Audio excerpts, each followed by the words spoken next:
Saludos a todos, yo soy el profesor Leonardo Guerrero. Vamos a hablar de la elaboración de informes periciales en el sistema penal acusatorio. Bueno, el contenido de este curso se enfocó en los antecedentes que dan pie al sustento jurídico de la figura del perito y del informe pericial. Analizamos el marco jurídico ya con la reforma del sistema penal acusatorio y el día de hoy vamos a enfocarnos en lo que es el informe pericial. Bien, el informe pericial por definición es el dictamen del criminalista de campo. Es donde el perito ofrece los datos de la exposición de los hechos para hacer del conocimiento lo observado en el lugar de intervención. El informe pericial es este documento que elabora el criminalista de campo, donde con su descripción técnica y sus conocimientos de criminalística da o hace del conocimiento a los agentes encargados de impartir justicia sobre las condiciones y sobre los indicios que se encontraron en un lugar de intervención. Sobre los antecedentes legales que sustentan jurídicamente al perito, a la prueba pericial y al informe pericial, pues estaban en el artículo 20 y en la fracción cuarta del artículo 20 de la Constitución Política de los Estados Unidos Mexicanos. Sin embargo, este artículo ya se modificó con la reforma al sistema penal acusatorio. Antes existía el Código Federal de Procedimientos Penales, en el cual del artículo 201 al 289 se establecía cuál era la manera de actuar de los peritos y cuál era el tratamiento de la prueba pericial. Sin embargo, pues esto ya está en desuso. Hoy en día, los artículos constitucionales que vienen a sustentar el trabajo de los criminalistas están en el 14, 16, 20 y 21, ya con las modificaciones de la reforma al sistema penal. Hoy en día contamos con el Código Nacional de Procedimientos Penales, donde en diversos de sus artículos se establece cómo es que debe de proceder el perito y cómo se debe de trabajar con la carga de la prueba pericial. Bien, sobre el informe pericial, pues lo elabora un perito, que es el testigo técnico que al relatar los hechos se vale de sus conocimientos especializados. Es decir, que para poder elaborar un informe pericial, pues lo tendrá que hacer una persona que esté preparada en el área de la criminalística. ¿Por qué? Porque necesitaría de ese conocimiento técnico científico para poder relatar de manera objetiva y certera las condiciones físicas y las condiciones de los indicios al momento de su intervención.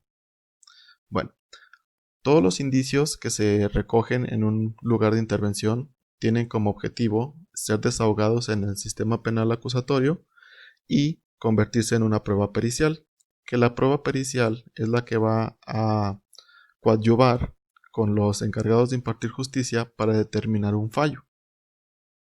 Bien, hay que reconocer de que hay una diferencia muy importante entre lo que es un dictamen pericial y un informe pericial.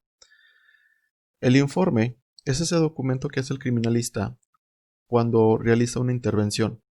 Él llega al lugar de intervención, identifica dónde están los indicios, los localiza, los fija, los levanta, los embala y después los entrega a las diferentes instancias de la fiscalía, ¿sí?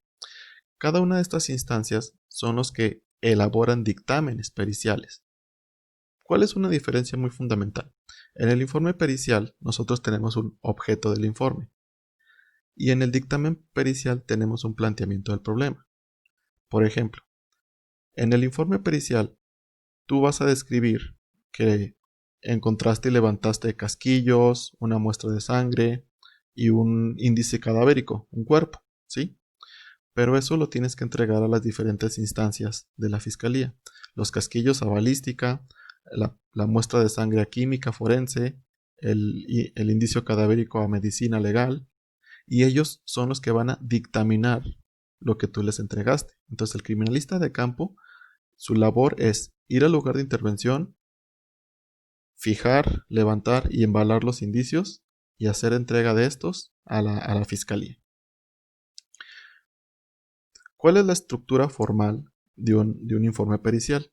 Tendrá una carpeta de investigación, que será el primer dato que tenemos que tener a la mano. Tiene que estar un nombre de un agente del Ministerio Público que está encargado de la investigación y la unidad de adscripción de este agente. si es de robo, si es de secuestro, si es de homicidio, etc. Es importante que especifiques que es un informe en el tipo de documento. También es necesario que impliques los datos de identificación, tu nombre completo, tu cédula profesional. Como hay que darle formalidad a este documento, es importante que redactes la aceptación y propuesta del cargo sobre la intervención de criminalística de campo. Y asimismo, al ser un documento formal, es importante que lleve tu firma, el lugar y fecha, y hasta en algunas fiscalías te piden la hora en que se elaboró. Bien, sobre el contenido del informe pericial, pues el dato más importante es el número de carpeta de investigación. Este es el primer dato que debe de aparecer y es el que siempre tiene que estar a la vista. El asunto, como es redactado en forma de oficio, hay que incluir un asunto y hay que especificar ahí que es un informe de criminalística. La fecha y el lugar de elaboración. ¿A quién va dirigido el informe pericial? Pues es al agente del Ministerio Público encargado de la carpeta de investigación y hay que especificar la unidad de adscripción. Bien, el objeto del informe es por qué motivo se está dando una intervención de criminalística, ¿sí? Generalmente ahí explicamos de que tú como criminalista fuiste notificado por radiofrecuencia de que había una situación. Entonces, ahí es donde ponemos la información en el objeto del informe. La metodología empleada es un listado de los pasos que se siguieron para poder llevar a cabo la intervención. Después vienen los datos preliminares del lugar. Se divide en dos: la ubicación y hora del arribo. En la ubicación, pues tú vas a poner las coordenadas cuando es un lugar abierto o la dirección cuando es un lugar cerrado de ese lugar de intervención. Y tienes que especificar a qué hora llegaste como criminalista para iniciar la intervención. Una cosa es en el objeto del informe poner la información de cuando fuiste notificado y otra es cuando ya llegaste al lugar, ¿sí? Después viene la descripción del lugar. Aquí nosotros tenemos que hacer énfasis en el exterior, en la ruta de acceso y en las condiciones del lugar de intervención. Estamos hablando de las condiciones físicas, ¿sí? Es importante de que se agreguen fotografías en este apartado. Después, el cuerpo del informe pericial está en este apartado que se llama observación, descripción, fijación, recolección, embalaje y etiquetado de indicios. Aquí es el trabajo más importante del criminalista, pues tendrá que describir cada uno de los indicios encontrados y tendrá que agregar una fijación fotográfica de cada uno de los indicios. Ahora, el punto 5 o el siguiente apartado que se llama consideraciones, aquí el criminalista debe de mencionar todas esas condiciones o todas esas acciones que se llevaron a cabo que no estuvieron en manos del criminalista, ¿sí? Pero que pudieran afectar a la investigación.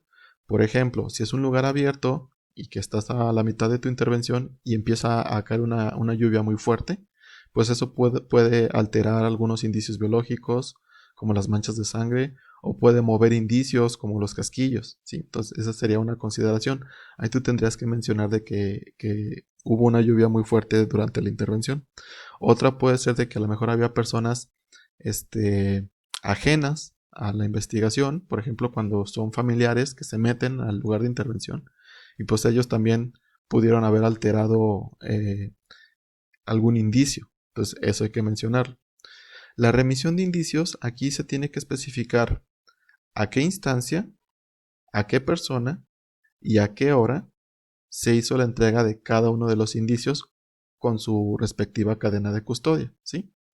Y por último, los resultados de la intervención tienen que ser muy concretos y se hace un listado donde mencionas qué fue lo que se realizó, cuántos indicios fueron levantados y cuántas fotografías fueron tomadas. Generalmente en el informe no utilizamos todas las fotografías que se utilizan, pero sí es importante de que como criminalistas resguardemos esa memoria o estos archivos y los dejemos ahí por si hasta que no termine la investigación se tienen que quedar ahí resguardados por si nos pidieran más datos o más evidencias fotográficas, ¿sale? Bien. Hay algunas recomendaciones para el dictamen pericial y para el informe. Yo recomiendo que pongamos una portada. Si bien el informe es un oficio, una portada nos viene a dar una apariencia más profesional.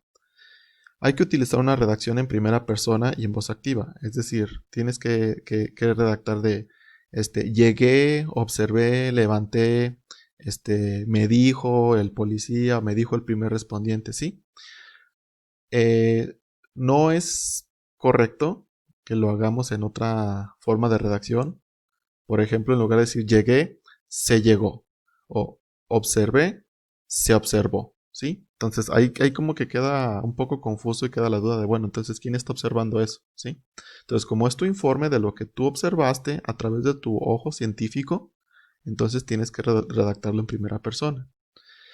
Es importante de que en este informe incluyas tu número de cédula profesional y si tienes otros estudios que te acrediten dentro de las ciencias forenses, también los menciones, ¿sí?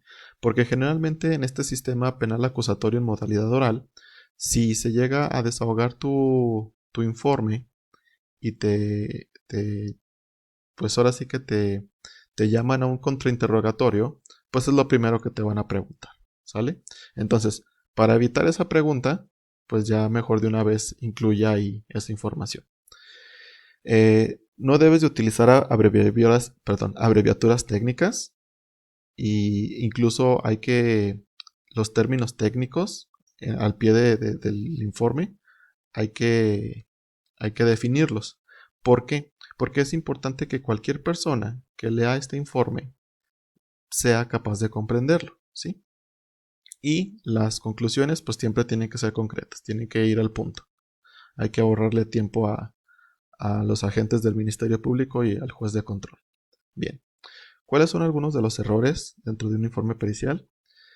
Utilizar estas expresiones que son muy subjetivas. Por ejemplo, desde mi punto de vista, en mi opinión, a mi leal saber y entender. Esto en la redacción te está quitando toda tu certeza jurídica y científica, porque es como decir, bueno, según a como entendí o según como lo pude hacer, hice esto. Y eso es incorrecto, porque entonces desde la redacción de tu informe, tú estás diciendo que no estás seguro de lo que hiciste. También por eso tenemos que evitar hacer suposiciones subjetivas y personales. En un informe siempre redactamos lo que vimos y lo que observamos. O sea, sin hacer suposiciones, sin hacer conjeturas, no.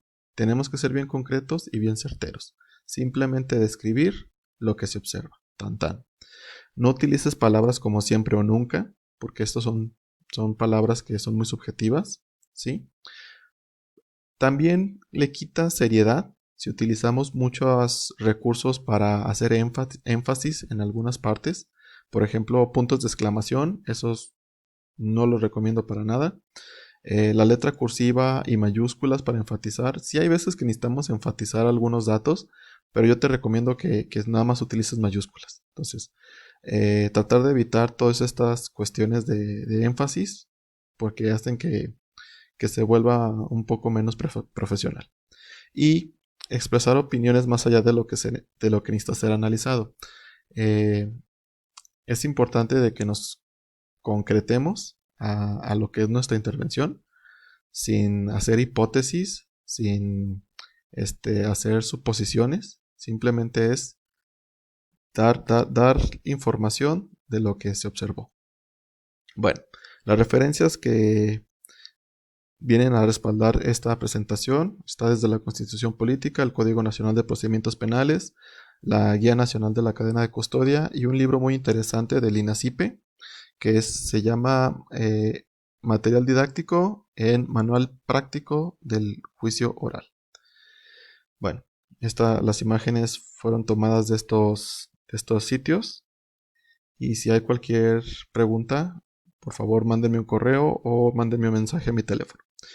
Por favor vean el siguiente video para ver el ejemplo del informe pericial.